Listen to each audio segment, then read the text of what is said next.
Hi friends, ஒரு சூப்பரான டேஸ்டான முள்ளங்கி சாம்பார் எப்படி செய்யறதுன்னு பார்ப்போம். பருப்பை நல்லா கழுவி வேக வச்சும்போது அதிலே வெங்காயம், தக்காளி, மஞ்சத்தூள், சீரகம் கையிலே நுணுக்கி போட்டு வேக வச்சிடணும். குக்கரில் ஒரு கடாயில் முள்ளங்கியை கட் பண்ணி வச்சதை நல்லா வதக்கி வெறுதுவாக வதக்கணும்.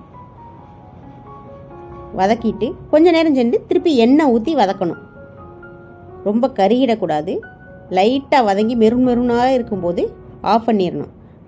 ஆஃப் பண்ணிவிட்டு அந்த குக்கர்லேயே மிளகாத்தூள் காரத்துக்கு ஏற்ற மாதிரி போட்டுக்குங்க. மஞ்சத்தூள் போட்டு ஒரு பாத்திரத்தில் கடுகு, சீரகம், கருவேப்பிலை, பெருங்காயம் இதெல்லாம் போட்டு வதக்கிட்டு வெங்காயம் கொஞ்சம் போட்டுக்குங்க.